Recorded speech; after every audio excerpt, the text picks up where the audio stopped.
seperti Intan. Aku juga harus menjaga marwah perempuan. Kalau mungkin KDRT terjadi satu kali itu kilaf.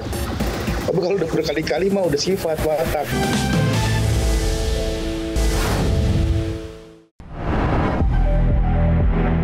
Baru sehari jadi tersangka, Armor mohon perdamaian dengan Cut Intan Nabila.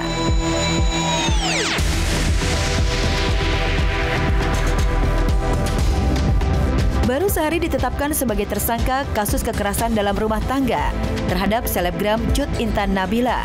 Nyali Armor Toreador Gustivante mulai ciut. Armor yang sebelumnya beringas ketika menganiaya Cut Intan istrinya, Kamis kemarin malah jadi pecundang.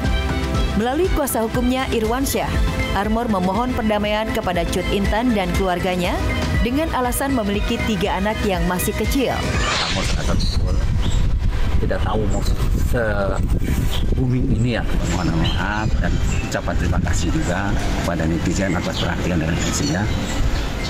Keluarga dan Armor minta doa, mudah-mudahan Armor dan keluarga beserta istrinya dan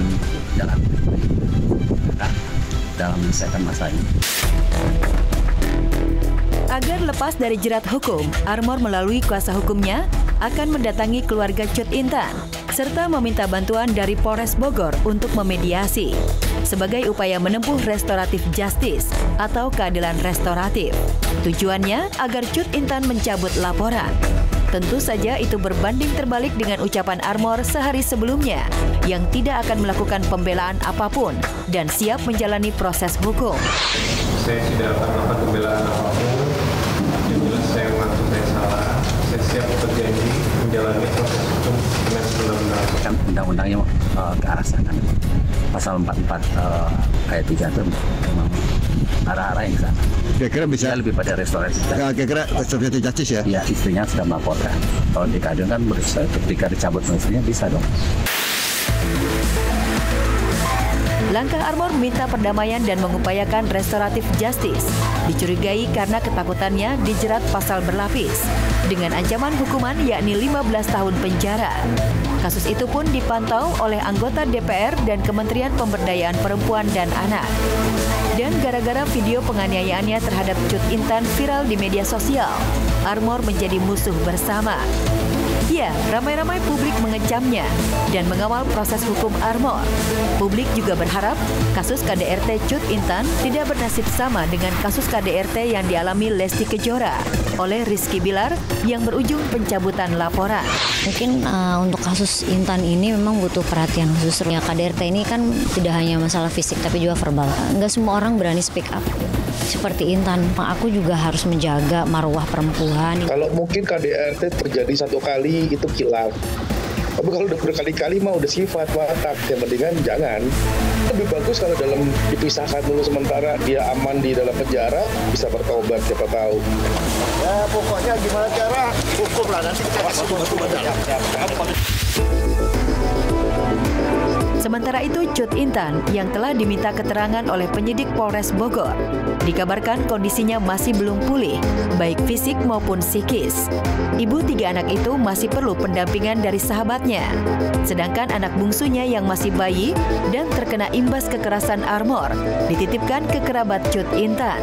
Kondisinya ada di safety house di Jakarta yang jaga Alvin sama Henny dan keluarganya juga. Ya biasalah, ada namanya juga trauma ya. Cucu ada Di rumah. di rumah, sangat-sangat kecewa lah. Karena kita kok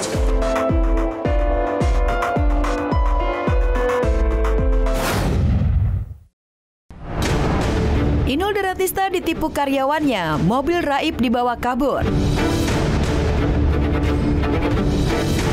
Inul Daratista benar-benar meradang. Salah satu karyawannya yang sudah bekerja 7 tahun tega mengkhianati kepercayaannya. Hal itu bermula ketika karyawan Inul yang bekerja sebagai office boy di perusahaannya itu dipindah ke kantor pusat. Sejak saat itulah, si OB mulai berulah.